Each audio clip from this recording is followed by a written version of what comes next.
ఉరికివాడలే వాళ్ళ కాలనీలు నీటి సరఫరా ఉండదు, రోడ్ల సౌకర్యం, వీధి లైట్లు అసలే ఉండవు. అయినా అక్కడే వారి నివాసం. అలాంటి కాలనీలకు త్వరలోనే మంచి రోజులు రానున్నాయి. రాజీవ్ ఆవాస్ యోజనతో మురికివాడల రూపురేఖలు మారనున్నాయి. ప్రభుత్వం ప్రతిష్టాత్మకంగా చేపట్టిన ఈ కార్యక్రమం కింద మౌలిక సదుపాయాలు కల్పించడంతో పాటు డబుల్ బెడ్రూమ్ ఇళ్లను కట్టి ఇవ్వనున్నారు.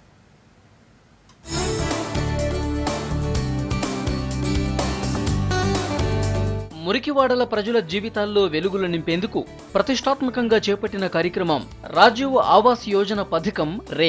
అర్బన్ డెవలప్మెంట్ ప్రాజెక్టు కింద దేశవ్యాప్తంగా అత్యంత వెనుకబడిన పట్టణ నగరాల్లోని మురికివాడలను ఎంపిక చేసి వాటిని డెవలప్ చేస్తారు.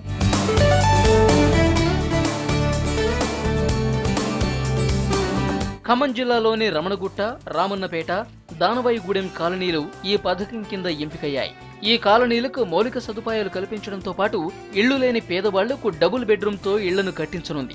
ఒక్కో ఇంటిని 3,20,000తో మొత్తం 3,225 ఇండ్లను నిర్మించనున్నారు. గత ప్రభుత్వంలో యూపీఏ ప్రభుత్వంలో మన ఖమ్మం కార్పొరేషన్ కేటాయించబడిన 160 కోట్ల రూపాయల నిధులతోని రాబోయే పేదలకి గృహ నిర్మాణం కార్యక్రమం ఏదైతుందో అది గత యూపీఏ ప్రభుత్వంలో రమణగుట్టలో దాదాపు 930 ఇళ్ళు, మల్లెమడుగు దాంట్లో దాదాపు 2,300 ఇళ్ళు, 160 కోట్ల రూపాయలతోని Rajiv Awas Yojana 10% state government matching grant మరియు 10% లోకల్ మన మున్సిపల్ మ్యాచింగ్ గ్రాంట్ ఇస్తే 80% కేంద్ర ప్రభుత్వ నిధులతోని ప్రాజెక్ట్ రాబోతుంది.